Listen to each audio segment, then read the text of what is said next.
Bueno, estos temas pueden encontrar por ahí en algún video, pero yo lo voy a explicar a mi manera porque me gusta ampliar este tema. Me parece supremamente interesante. No hay mucha información sobre esto, entonces por eso yo también quiero comentarlo yo. Me encanta porque es una forma que yo también trato de aplicar en mi propia vida y da muy buenos resultados. Esta técnica, la digamos que la estudia, la conocen las personas más poderosas del mundo, poderosas en riqueza y en propiedades y cosas así, no es porque sean más especiales que uno. Y de hecho, ya la conocían los, los aristócratas, los emperadores romanos. Lo conocían oficiales de alto rango del ejército romano, pero estaba prohibido enseñárselo al pueblo. Ahora entenderán por qué. Sí. Empezamos, se divide en dos grupos, trivium y quadrivium. Y quadrivium. Aparte de las disciplinas mentales que conscientemente ejerzamos, como parte de los ejercicios trivium y quadrivium, también se halla el condicionamiento subconsciente que ha utilizado el sistema de activación reticular, ¿sí? En la simulación subconsciente durante la vigilia. Tenemos diferentes maneras por medio de las cuales podemos adquirir un conocimiento, ¿sí? Adquirir una información, y ese conocimiento y esa información nos van a ayudar en la evolución de nuestra propia conciencia, ¿sí? En el trascender, en el evolucionar. Y la mejor manera de autoeducarse, de ser un autodidacta y perfeccionarse a sí mismo, es con las herramientas adecuadas. Y me parece que las, estas dos formas son excelentes y las voy a explicar. Ya en su momento podrán comparar con el sistema educativo, con la universidad, con muchas otras formas de aprendizaje y ver hasta qué grado este tipo de cosas en realidad solamente se le enseñaban en cierto grado a los niños de primaria. Irónico, pero a partir de ahí no se siguió profundizando mucho más. Y voy a explicar un poco sobre esto. Mm, todo, o sea, todo procede de lo superior hacia lo inferior, ¿no? Desde lo invisible hacia lo visible. Entonces tenemos el plano etéreo, ¿sí? El concepto del Padre Celestial, la fuente, lo real, donde está la mónada, la unicidad. De ahí se produce la realidad del pensamiento, ¿sí? De ahí dimana la mente, ¿sí? Y la imagen, que es el concepto del Hijo o la semejanza, lo emanado, el plano de la psique. Luego viene el concepto del verbum, ¿sí? De la palabra, o del logos, que es donde está codificado todo a través del lenguaje. Por eso repito siempre que el aprender, el practicar una lengua, y cuanto más idiomas aprendas mejor, el escribirla, el practicar en leer, leer, leer, ¿sí? En aprender a entender todas las estructuras, todo eso está codificado con nuestro ser interior porque todo procede de la estructura de palabras, del lenguaje. Todo está codificado en palabras y en sonidos.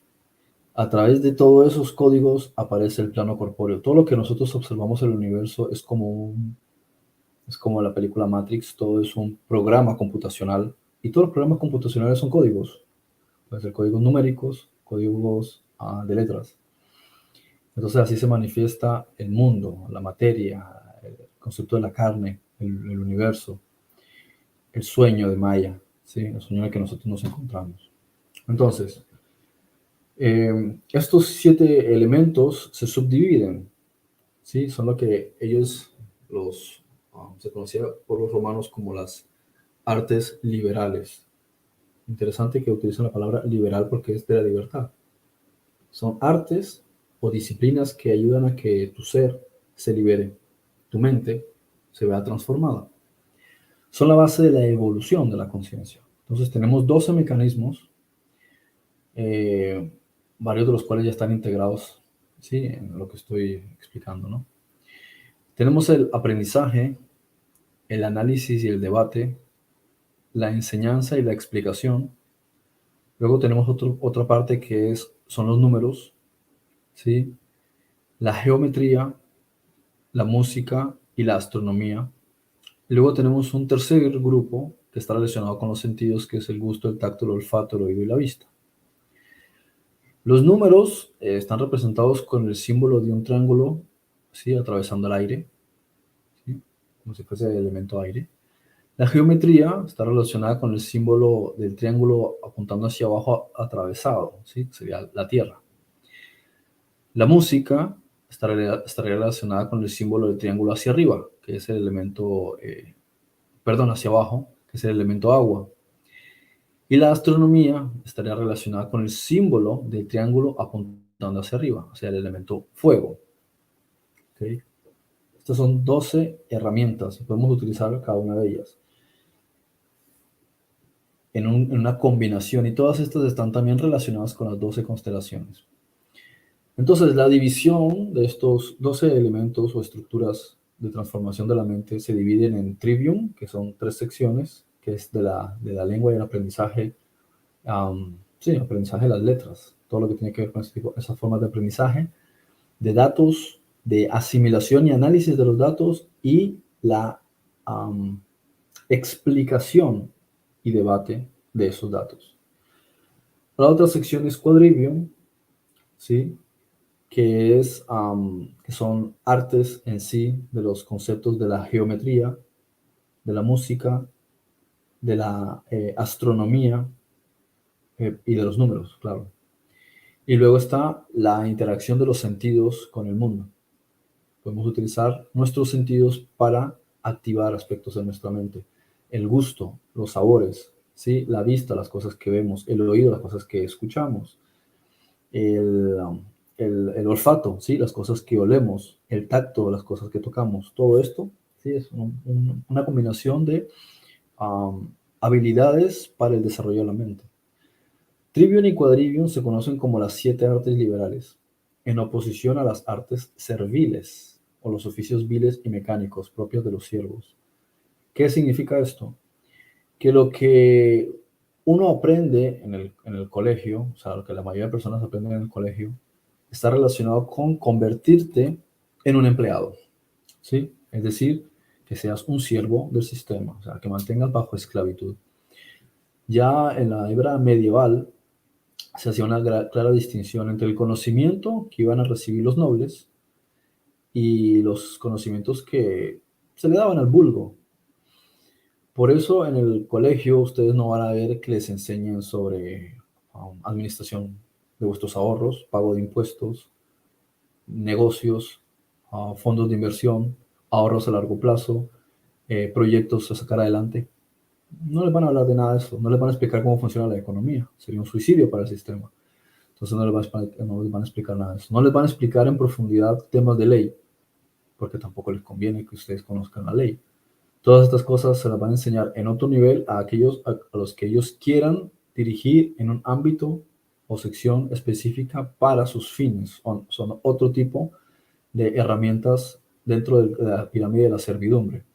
Entonces, dentro de la pirámide de la servidumbre están los funcionarios, ¿sí? Están los políticos, policías, militares, eh, bueno, toda la estructura, ¿sí? De profesores, etcétera, etcétera. Todos ellos, igual que los jueces, abogados, todos ellos están en una estructura. Bueno, abogados no. Todos ellos están en una estructura que es lo que se llama funcionarios del Estado, que en algún sentido después tienen sus subramificaciones, pero están trabajando para ello. Luego está toda la clase obrera, que es la mayoría, que son necesarios para generar ingresos para el Estado. Luego están por encima de ellos la clase aristócrata, ¿sí? Las familias oligarcas, los que controlan la banca, los que controlan las corporaciones. Ellos no van a las mismas universidades que va la mayoría de personas, no van a los mismos colegios a los que van las mismas personas que van los demás, y por encima de todo, a ellos sí les enseñan mucho de esto que estamos hablando. Entonces, desde la era medieval, incluso antes, ya había una clara distinción entre lo que se le enseñaba a los de alta alcurnia. Ellos tenían que aprender unas cosas muy específicas, mientras el trabajador, el obrero, solo se le da la información necesaria para cumplir sus funciones. Por ejemplo, enséñale cosas básicas de matemáticas para que sepa hacer unas funciones simples en un cajero. O sea, me refiero para que pueda vender, hacer cálculos con las monedas, ¿sí? Para venderte una hamburguesa en el McDonald's o un refresco en el Burger King. que sepa trabajar en un restaurante haciendo la contabilidad o el pago o que recibe, o sea, el cambio que le da a la persona que pagó en el restaurante. Cuestiones básicas. Enséñales algunos elementos simples, básicos, de biología, algo de historia. Eso sí llena de la cabeza de historia y de filosofía, que al final ni siquiera saben ni se acuerdan qué fue lo que estudiaron ni cuál es el punto con la filosofía. ¿Sí? Algo de química. O sea, que sepan unas cosas básicas para que sepan cumplir unas funciones de mano de obra, ¿sí? El obrero. Imagínense que alguien, aunque fuese un peón de obra, que no sepa unas cuestiones básicas de física o unas cuestiones básicas de matemáticas, no lo pueden ni contratar, ¿sí? Sería un peligro. Entonces tiene que conocer unas cuestiones básicas, pero no le puedes enseñar unas cuestiones profundas de ingeniería en el colegio. Te dirán, no, es que es para más adelante.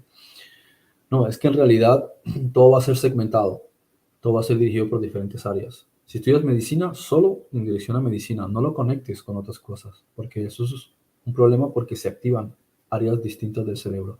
Unas partes del cerebro están relacionadas con el trivium, otras partes del cerebro están conectadas con el quadrivium. También dentro del quadrivium, unas secciones son eh, del hemisferio izquierdo y otras son del hemisferio derecho.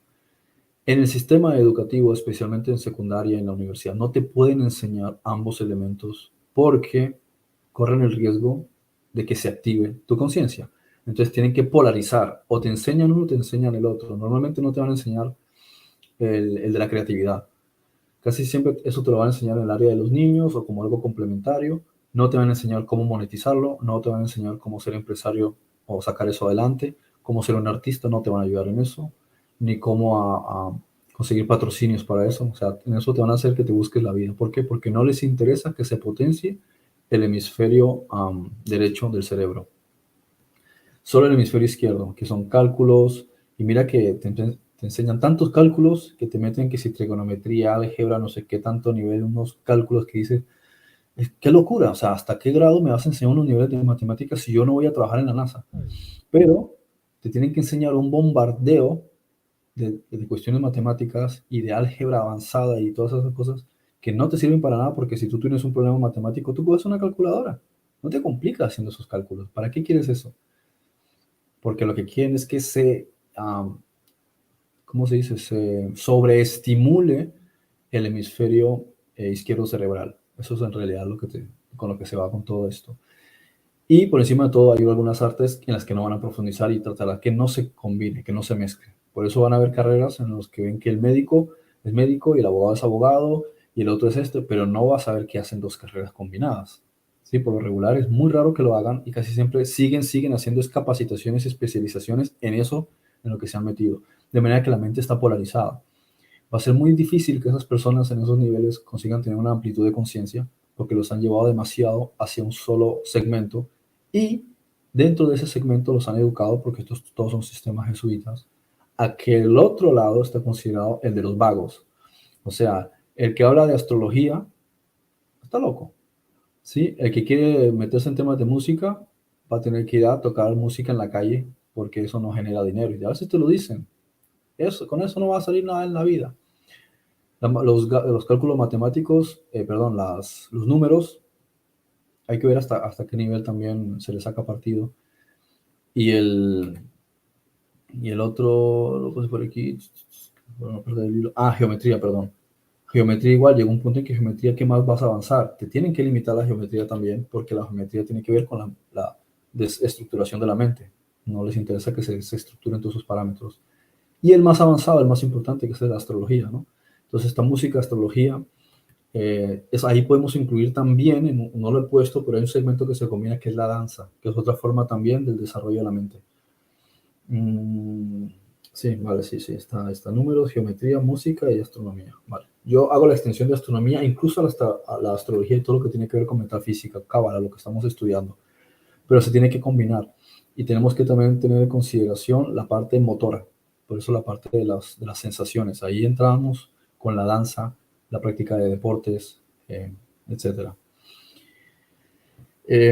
A ver, entonces, eso, importante que los empleados, los siervos, no conozcan el desarrollo de todas las artes liberales y mucho menos que se trabaje en ambos hemisferios. Trivium es entrada del conocimiento, ¿a través de qué? La gramática. Es el procesamiento de la información, lo que llamamos la lógica, y es la salida de la información, o sea, lo que llamamos la retórica o la enseñanza.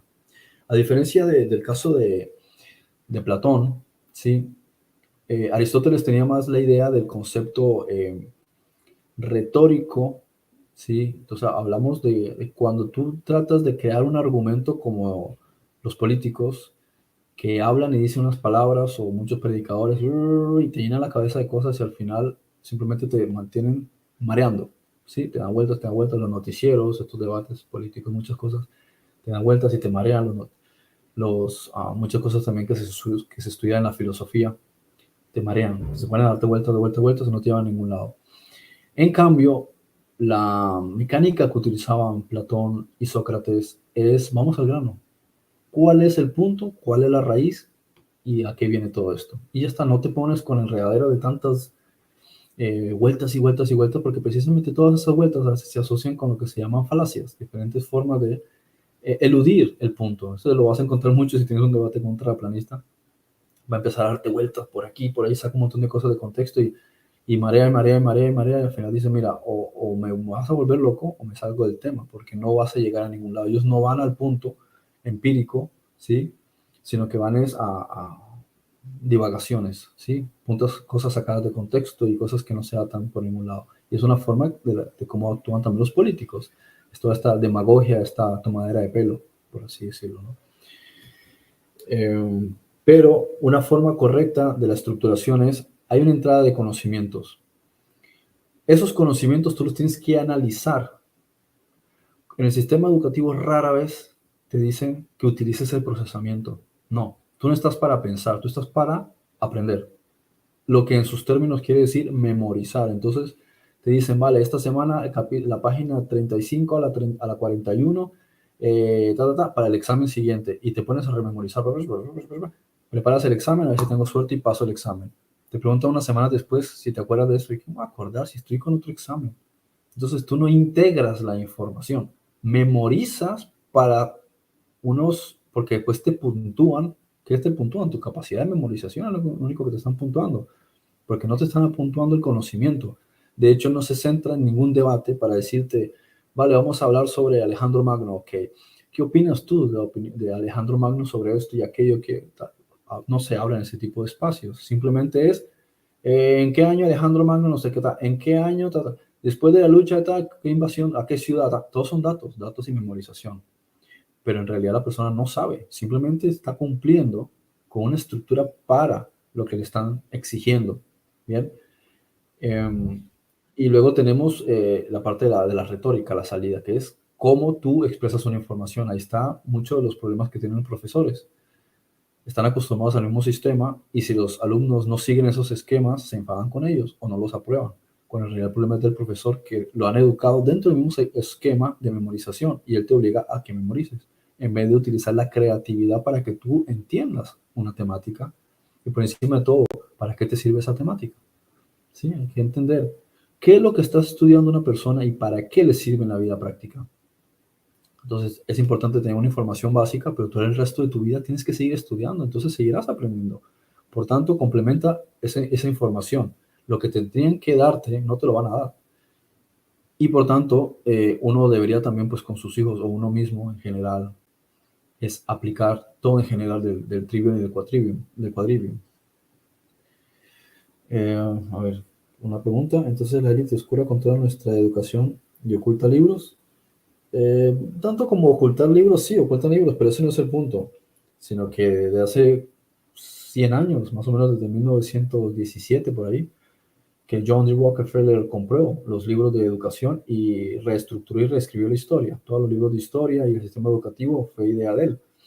Y a partir de ahí lo que encuentras en Occidente es un sistema de enseñanza para crear esclavos, para crear siervos útiles, para crear obreros, trabajadores, empleados. No está creado para ser personas libres que sepan cómo liberarse del sistema, porque no está hecho para eso, mucho menos para el despertar de conciencia. Entonces saben qué cosas te van a enseñar para que hagas tus funciones, pero no para que despiertes tu conciencia. Por eso es tan importante controlar el sistema educativo.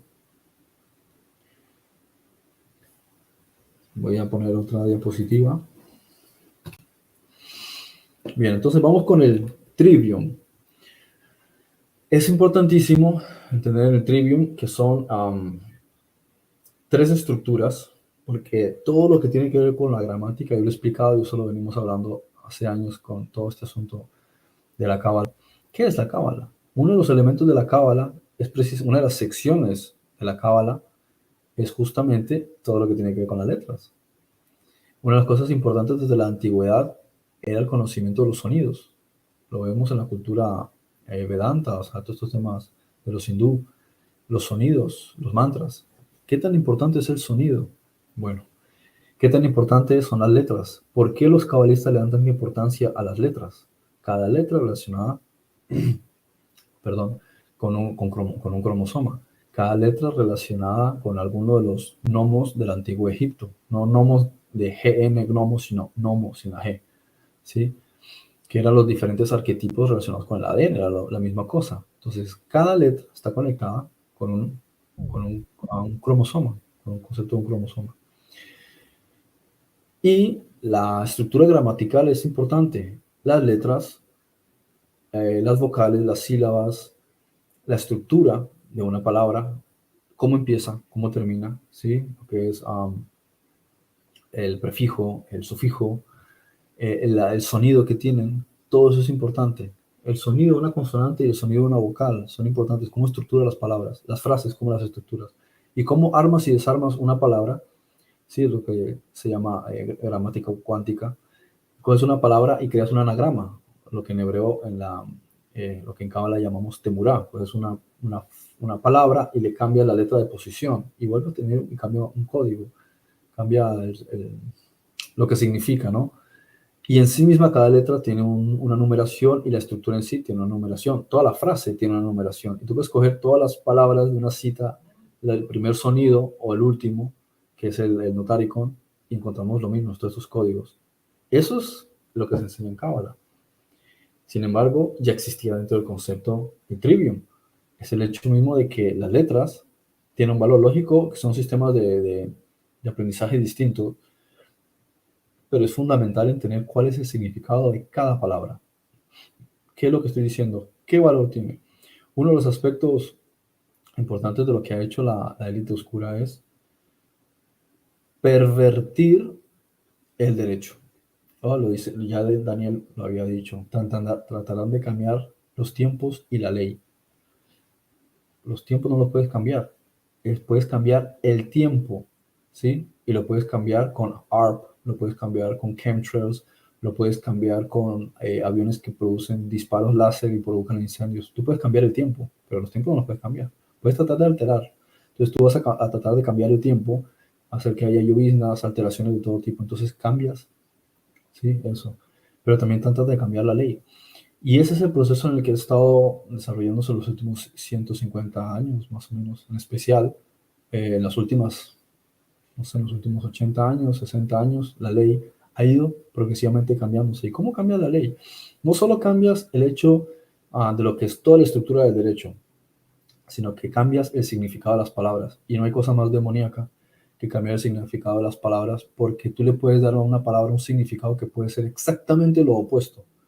Por lo que para ti la palabra bueno, ¿sí? Sería algo positivo, pero en el lenguaje de derecho podría ser que la palabra buena sea un eufemismo para algo negativo. Y así funciona. Lo ves en algunos diccionarios como Black's Law, que hay palabras que dices, pero si esto significa exactamente lo opuesto a lo que significa, a lo que dice el diccionario de la Real Lengua Española, como es el caso del nacimiento. Para nosotros nacimiento es dar a luz, pero dentro del lenguaje de ley jurídica, dentro de la oscuridad que ellos han creado, está más o menos asociado con un aborto voluntario. Entonces, ves que hay cosas que se perverten con todo eso y lo que hacen es dañar el significado de las palabras. Y lentamente muchas palabras han empezado a ser utilizadas con un fin que no tienen y hay vocabularios. No sé si les ha pasado que a veces se utilizan ciertas palabras extrañas, pero la gente se va acostumbrando y ya lo define de esa manera, pero si tú buscas la definición, esa definición no significa eso, simplemente uno se acostumbra a llamar las cosas de determinada forma y se van introduciendo nuevas palabras. Palabras que no existían originalmente. Tú dices, por ejemplo, Wi-Fi, Bluetooth, son palabras que no existían. Pero si también buscas el significado, ¿sí? Te das cuenta de que no tiene nada que ver con nuestra lengua. Entonces, son oportunidades para dañar el significado de las palabras. Cuanto menos una persona sepa vocabulario, mejor. Hay palabras que la gente casi ni sabe que existen. El otro día bromeaba con un amigo y le comentaba eso y me decía como que, le decía no, tal y tal y tal palabra, y me decía esas cosas que yo nunca había escuchado esas palabras. Digo, pues que uno no está acostumbrado porque es literatura del siglo XVIII, del siglo XVII, y están en el diccionario, pero la gente no se acostumbra, no los enseñan, y cuanto más palabras quitamos, más oportunidades de expansión de la conciencia quitamos, porque todas las palabras tienen un significado. Entonces reducen el lenguaje, ¿sí? Y reducen su uso y reducen su aplicación, su significado, lo modifican y le crean una razón distinta. Entonces están pervirtiendo y adulterando la palabra, que es el lenguaje, la palabra de Dios, porque la palabra de Dios es el conocimiento expuesto a través de todo el lenguaje de la gramática, toda la forma de una sintaxis, de una frase, la, sí, la semántica, todo lo que incorpora la etimología de una definición, todo eso está relacionado con códigos y tiene una espiritualidad dentro de él. La religión también nos limita, no quiere que busquemos más allá del canon oficial. Sí, claro, exacto. Exacto. Por eso también es importante uno estudiar literatura antigua, como el caso de la Biblia, tiene un lenguaje muy rico. Pero aún así, cuando tratas de traducir y aprendes y tratas de buscar el significado original, aún más se extiende tu mente. Por ello, cualquiera que se ponga a tratar de analizar el latín, ¿sí? En las mismas escrituras, hay algo profundamente grande detrás de eso. O ponerse a analizar el griego, muy interesante. El hebreo, muy interesante. Y hay una cantidad de códigos. Eso es lo que ha hecho captar a tantos al estudio de ese tipo de cosas, porque si no hubiese una profundidad, le habrían perdido el interés. Lo segundo aquí en el Trivium es la lógica, ¿sí? O la dialéctica, ¿sí? La dialéctica, viene del diálogo, es la mecánica del pensamiento y el análisis. Por eso es importante, para los que somos padres, que cuando un hijo le haga a uno una pregunta, te sientas responsable de responderle, porque es tu responsabilidad responderle. Algunos le dicen, no seas respondón, no hagas tantas preguntas, cállate, no molestes, no, no, no. Pregunta lo que te dé la gana, que la responsabilidad, ¿sí? Está en mí responderte. Si yo no conozco la respuesta, es mi culpa, no es tuya. Tú como niño, tú necesitas asimilar información y yo dártela. Si yo no sé una respuesta, pues podría decir, déjame lo averiguo y te digo. Eso sería sabio si no la conoces, pero no le puedes mandar a callar y decirle que no haga preguntas, porque él en su naturaleza necesita adquirir toda la información necesaria. En consecuencia, tienes que saber no solo que tiene que cuestionar las cosas. Cuando te dice, ¿y por qué? Claro, cuestiónalo, porque tiene que haber un análisis, una lógica, una dialéctica, que él pregunte, ¿por qué ocurre esto? Eso es y lo hacen los niños permanentemente. Ellos, por naturaleza, entienden que después de la gramática, o sea, del conocimiento de algo, viene el cuestionamiento de ese algo. Y el cuestionamiento de ese algo viene con la retórica, que es la aplicación del lenguaje, es decir, cómo desarrolla la pregunta y la responsabilidad de uno de cómo desarrolla la respuesta. En la forma en la que tú formulas las respuestas, se va a ver si tú realmente hiciste el análisis previamente. Pero como no te educaron para hacer un análisis, tú prefieres que él se calle porque tú mismo no lo has analizado. Entonces no tienes la respuesta, no sabías qué decir. Entonces ahí vemos el ejemplo claro, ¿no? Y me encanta como con mi hija me hace un montón de preguntas porque digo, ahí es donde está desarrollando su mente. Y ahí es donde yo también estoy desarrollando la mía en la retórica de la explicación que le estoy dando a ella. ¿Sí? Ahí es donde ves la magia de todo eso. ¿Y todo a través de qué? De la magia de la gramática, que es toda la forma de el lenguaje, cómo se utiliza, cómo se escribe, cómo se lee, perdón, ¿sí? Cómo se va desarrollando la mente a través de la gramática, de la lengua. Entonces, la dialéctica, ¿sí? Mecánica del pensamiento y el análisis, el proceso de identificar falacias de argumentos y declaraciones, eliminar contrariedades, ¿sí? Esto lleva al conocimiento factual que se puede confiar. ¿Qué es un conocimiento factual? Factual es de hecho, de facto, ¿sí? Lo que se puede probar, si esto tiene sentido, no que es una invención. ¿sí? Entonces, identifica las falacias. ¿Qué es identificar las falacias? En un debate, ¿cómo identificamos las falacias? Es una forma muy fácil, ¿sí? En un debate, a veces no te tienes que desgastar. A mí me pasa mucho en los debates, en los debates, cuando hago publicaciones de terraplanistas, solamente hago cierto comentario, pero el comentario es tan profundo que ya la gente no contesta, ya no te responde. ¿Por qué? Porque va directamente a las falacias lógicas, ¿sí? A lo que ya de por sí, por naturaleza, es tonto. Te dicen, yo veo un horizonte plano, por dar un ejemplo, ¿no? Entonces, como veo un horizonte plano, a mi juicio la Tierra es plana. Y le digo, pues a mi juicio es triangular.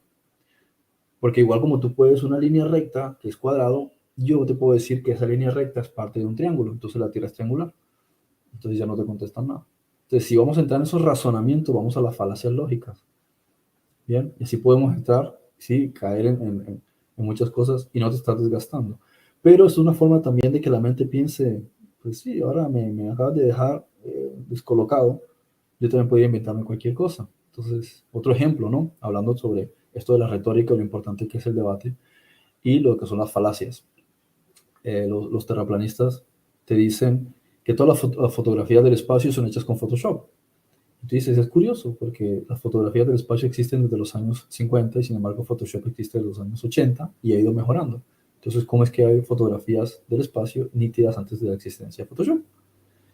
Entonces, ahí también se quedan como, tampoco te contesta. Entonces, vamos directamente a otras falacias. Y te dicen, no, todas las fotografías y los videos que hay son hechos por animación digital, todo lo que es del espacio, todo, todo, cualquier cosa, todo, cualquiera, ellos te van a decir, ahora tú les dices, ¿tienes alguna prueba de eso? No, no tienes. Sin embargo, te dices, pues hagamos las cosas a la inversa. Muéstrame tú una fotografía de la Tierra plana. ¿Sí? Solo te van a hablar del horizonte. Digo, no, pues que el horizonte no es una prueba de la Tierra plana. Quiero que me muestres una foto de arriba. Porque si las fotos que yo te muestro me dices que son falsas y no me das pruebas, muéstrame tú una foto del mundo plano. No, no tienen una prueba. Entonces te das cuenta de cómo lo vas desarmando. Y te digo, déjame te muestro una prueba. Y les muestro sus propias caricaturas. Ellos muestran dibujos medievales, ¿sí? Con un domo, y otros dibujos que supuestamente son un mapa de mundos que están más allá en línea recta después de los muros de hielo, etcétera. Y digo, vale, lo que yo te estoy mostrando es una fotografía real del espacio. Tú puedes ver la nitidez en la imagen. Lo que tú me estás mostrando a mí es un dibujo. Y un dibujo también de realización digital. Entonces tú mismo te estás ridiculizando, porque si yo te muestro una foto real y tú me dices que no es real, pero tu prueba no es una prueba real, no es una fotografía digital, sino que, o sea, una fotografía real, sino que es un dibujo, tú eres el primero que te estás ridiculizando con tus argumentos. Y esto es lo que hacía Sócrates. Sócrates no se mataba tratando de convencer a nadie de nada, simplemente les hacía preguntas, preguntas que eran tan profundas que no había manera que te respondieran. Entonces tú usas el argumento de la propia persona en su contra. ¿Y eso cómo lo haces? Primero entiendes la gramática, entiendes la lengua, porque si no sabes manejar la lengua no puedes manejar un debate.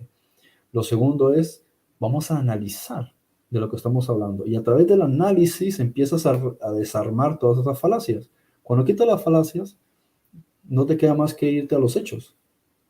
¿Sí? Por eso dice la cuestión de conocimiento factual. Si es A, es A, no hay nada más que decir, no tienes otro argumento sino aceptar que es la A. Bien.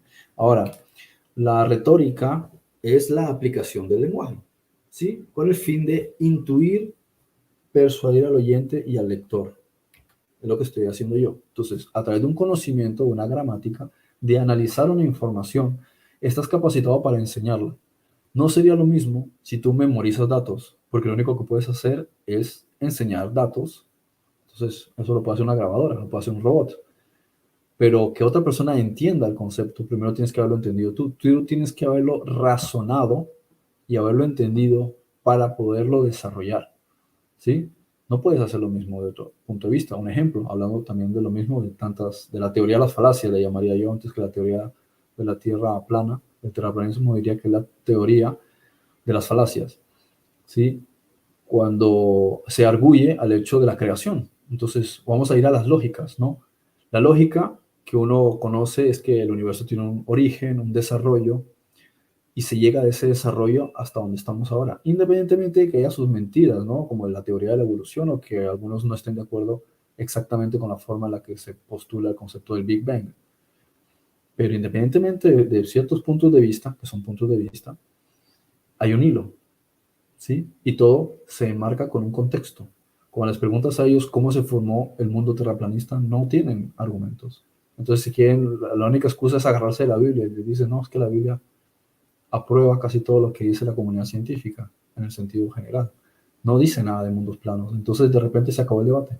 Ya no hay nada más que hacer. Entonces, tienen que ser las falacias, lógico. Entonces, se ríen, dice que si te vacunaste, que si, que si eres que amas, ¿cómo es? Que eres siervo del dios NASA, que tu mente es una esfera. O sea, ya empiezan con el ridículo porque el fundamento empírico ya no cabe. Entonces no hay un argumento porque se dan cuenta que efectivamente está basado todo en una serie de falacias y cosas sacadas de contexto. Y eso es la forma en la que te das cuenta de qué personas han sido programadas por un sistema en el cual no hay un análisis, ¿sí? Y por tanto, o sea, no hay un conocimiento. O sea, algunos, por ejemplo, y esto es otro, me encanta hablar el tema del terraplanismo porque sirve bastante para lo que estamos hablando. Muchos de ellos dicen, te molesta que yo analice y que yo dude de las cosas. El asunto es que dentro del proceso de Trivium, para que estemos debatiendo sobre esto, tiene que haber habido un análisis. Y ese análisis tiene que haber basado en un conocimiento. No obstante, en el terraplanismo no hay conocimiento. Hay deducciones sobre especulación. Eso quiere decir que se saltaron la primera parte, que es el conocimiento. Entonces no saben de cuestiones básicas de física, no saben de cuestiones básicas de astronomía, no saben, ni siquiera se han dado cuenta de las fases de la luna y que la sombra de la luna muchas veces es de la Tierra. Entonces quiere decir que el Sol pasó por detrás, entonces el Sol no puede estar dentro de la atmósfera. Cosas muy simples. Pero como no ha habido un conocimiento, se centran solamente en la lógica y la dialéctica desde el punto de vista especulativo. Por tanto, se va desarmando solo, porque no hay un conocimiento. Tú puedes discutir con alguien sobre un conocimiento, ¿sí? Especialmente con ese conocimiento en el desarrollo, se lleva a cabo un análisis. Pero si tú no tienes conocimiento, yo no puedo debatir contigo y tú, por tanto, tampoco puedes defender una causa, ¿no? Y también ha pasado mucho con estos debates sobre la gente que defiende Palestina, que se ponen a hablar con base en qué? Una desinformación. Por tanto, simplemente vas desarmando las falacias, ¿sí? Y te das cuenta de que al final no tienen información, simplemente recibieron de los noticieros y de las redes sociales unos datos que son falsos o están manipulados y con base en eso tienen su retórica, pero tampoco hay una lógica, porque no han analizado la lógica, los han programado a través de antijudaísmo y sensacionalismo de Bollywood y todo esto, y al final con la retórica, ¿qué ocurre? Se desarma también. Entonces es lo mismo, se quedan sin argumentos, no puede continuar el debate, lo único que queda es insultarte. Pero insultarte no porque sea un insulto real, sino porque ya enfado, porque saben que no pueden continuar con el debate, porque les has desarmado todas las falacias lógicas. ¿Sí? Te has quedado con la parte factual, que son los hechos, ¿sí? Los asuntos de facto, la realidad. ¿Sí? Me refiero a que si los masones tienen mucho conocimiento y saben de leyes de atracción y ellos no comparten estos secretos para que los demás vivamos en la pobreza. Sí, claro, la masonería, por ejemplo, es el ejemplo claro de gente que tomó en su momento información de los templarios, que a su vez tomaron a su vez conocimiento del sacerdocio egipcio. Y el sacerdocio egipcio lo que tenía es que estaban muy avanzados en todos estos temas que estamos hablando. Por tanto, una cosa importante para ellos era la prohibición del conocimiento a cualquiera que no estuviese dentro de sus círculos.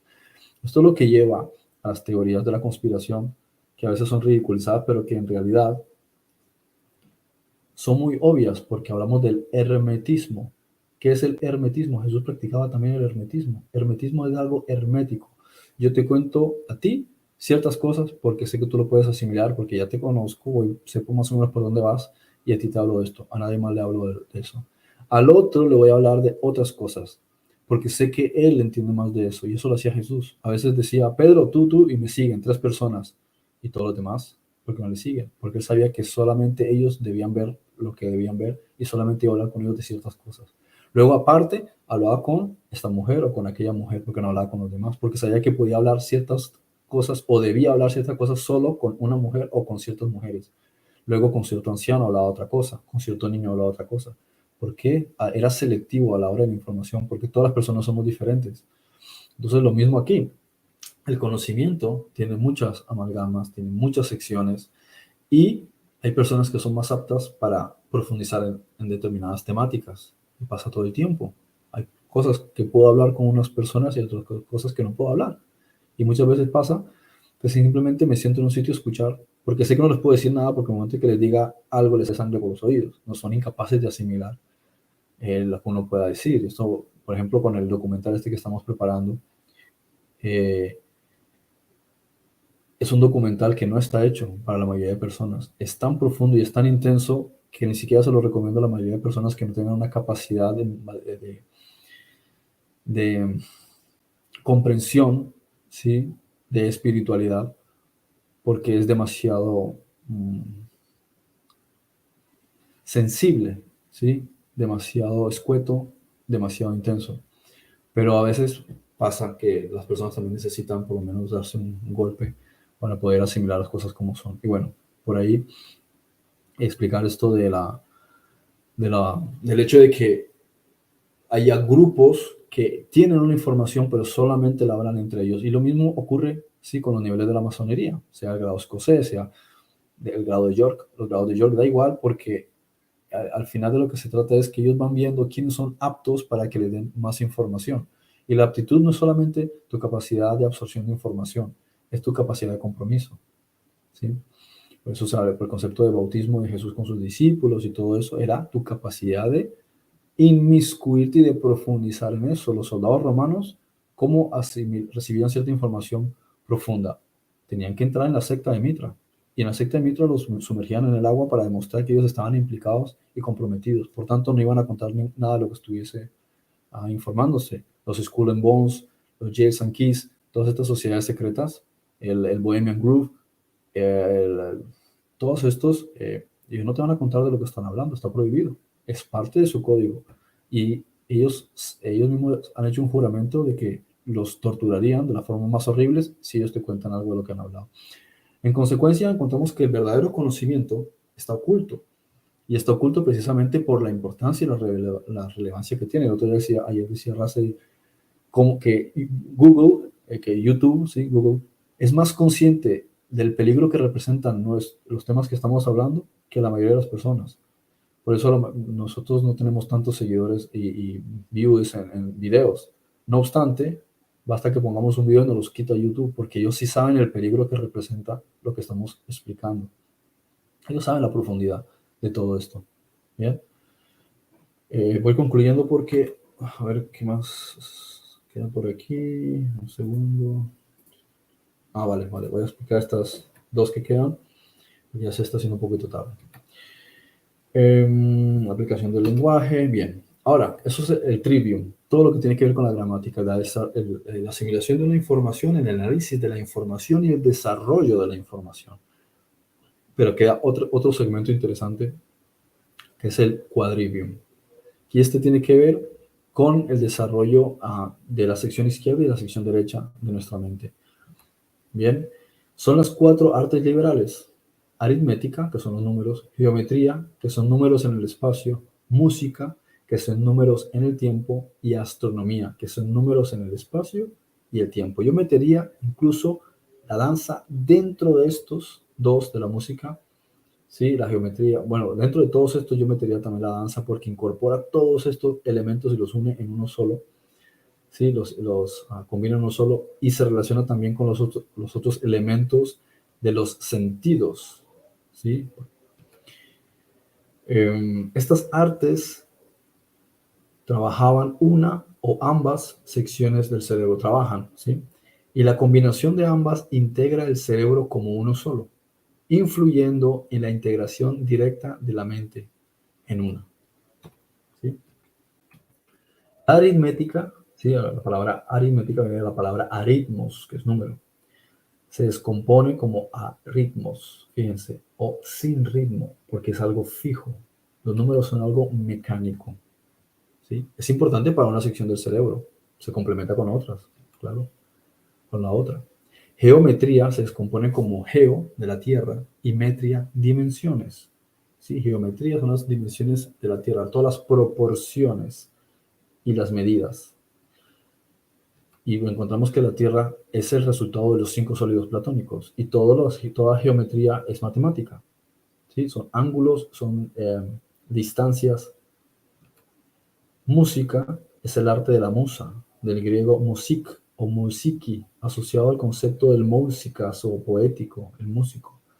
La música viene de donde viene la palabra museo, y ellas eran las deidades que inspiraban las artes, las ramas artísticas y el conocimiento. Y ellas habían recibido este don del dios Apolo. La música es vibración y de donde se desprenden la composición y el canto, así como la danza. Bien. Ahora podemos encontrar que unos abordan un área del cerebro, otros abordan otra área, unos abordan una geometría de la mente, otros abordan otra geometría de la mente. Eh,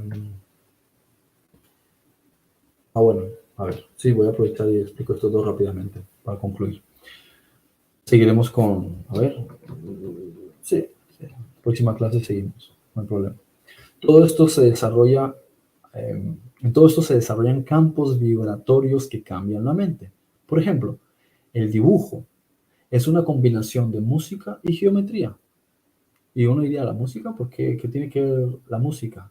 Cuando uno entiende cómo funciona la música, cuando uno entiende cómo funciona la geometría, cuando uno entiende cómo funcionan los números, los cálculos, todo, cualquier dibujo es una obra de arte, es decir, que tiene formas geométricas, hay un espacio, ¿sí?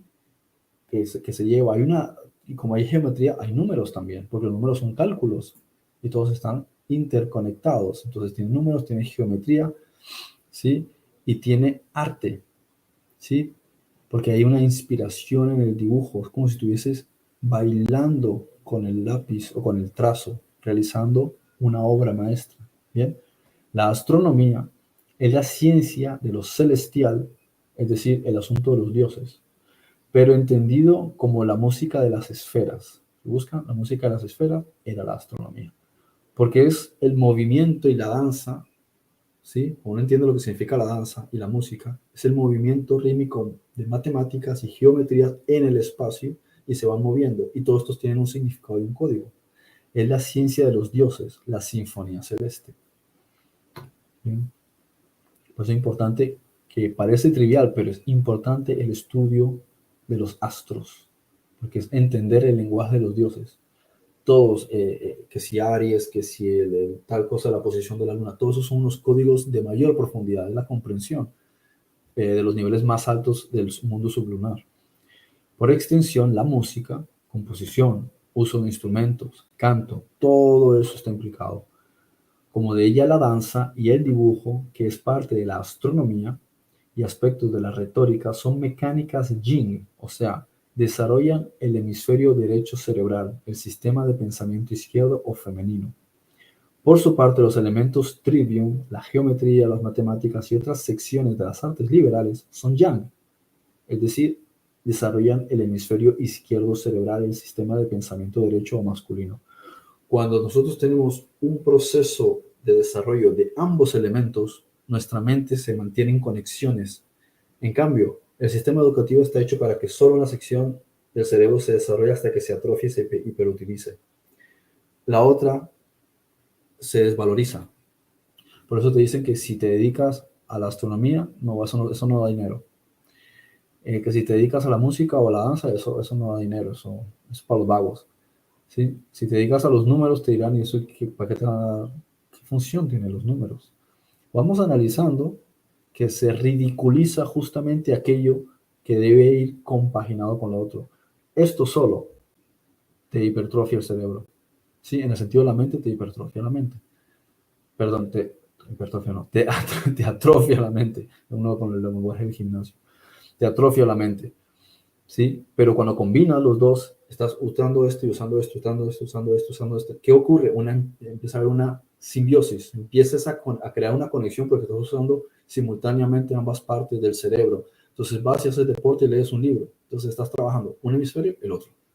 Haces una composición musical y haces unos dibujos geométricos. Estás empujando. ¿Sí? Cuando te pones a dibujar y te pones a bailar, estás obligando al cerebro a trabajar en ambas direcciones. Entonces creas una combinación de todo el cerebro implicado en uno. Y si miran muchos de los artistas, de los genios de la historia antigua, miran su biografía y eran de todo, tienen un montón de cosas. Hoy día el que tiene una carrera se dedica a eso. ¿sí? Pero antes eran un montón y cosas que parecían que no estuviesen conectadas. Miras a Sigmund Freud,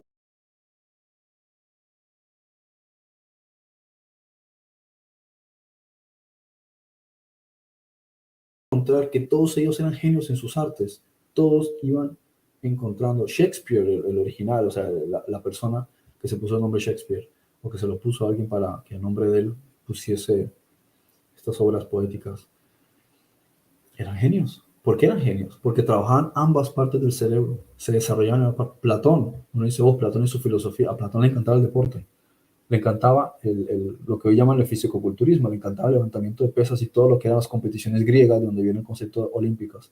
Entonces estás trabajando ambas áreas del cerebro. No puedes, una cosa que he observado en la gente que se dedica a la danza es que tiene una mente muy abierta. En cambio, la gente que no practica nada de este tipo de cosas que estamos hablando, que desarrollan el hemisferio derecho cerebral, son personas muy escépticas. Bien, bueno, voy a mirar aquí qué pregunta tiene Andri y seguimos en la próxima clase, ¿vale? A profundidad. Se, se refiere que al igual que la música tiene armonía, debemos vibrar armónicamente nuestro ser para que atrae lo que queremos, solo hay que saber vibrar correctamente. Eso es una parte, pero es por encima de todo porque es importante el desarrollo de la mente correctamente. Cuando la mente del cerebro, cuando el cerebro se desarrolla correctamente, ayuda a la mente a desarmar todas las telarañas que tiene de paradigmas para que funcione debidamente y la mente puede trascender. Si la mente trasciende, nuestro ser, el alma trasciende.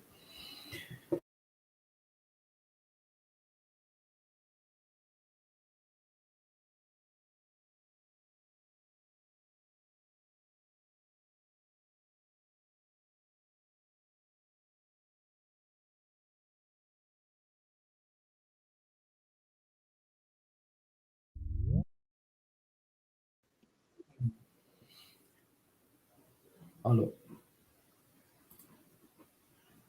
¿Sí? ¿Me oyen? Bueno, entonces como estaba diciendo, cuando se desarrolla el cuerpo, ¿sí? También se desarrolla los sentidos. Cuando se desarrolla el cerebro, también se desarrolla la mente. Entonces, son elementos que nos permiten trabajar nuestro ser interior para que evolucione.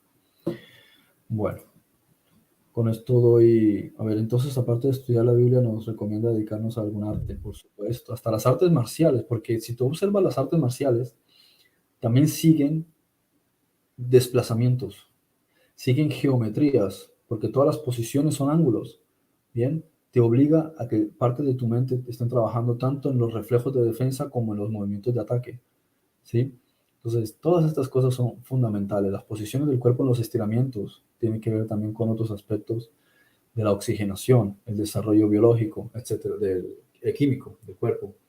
Todo es importante. Entonces, siempre trabajar ambas secciones. Al que le gusta escribir, pues también debería gustarle cantar, ¿sí? El que le gusta leer, también debería gustarle salir a correr. Es decir, tienes que trabajar ambas secciones. ¿Por qué? Porque ayudas a que se conecten ambas secciones del cerebro. Porque de lo contrario se mantienen separadas por naturaleza.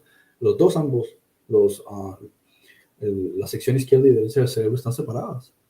¿Por qué están separadas? Porque Adán y Eva fueron separadas por la serpiente. Entonces, lo que último que quiere la serpiente es que se conecten. Y todo el conocimiento de lo que estamos hablando, su desarrollo, es precisamente reconectarlos, es destruir la serpiente. Bueno, por hoy lo dejamos y continuamos el próximo miércoles, ¿de acuerdo?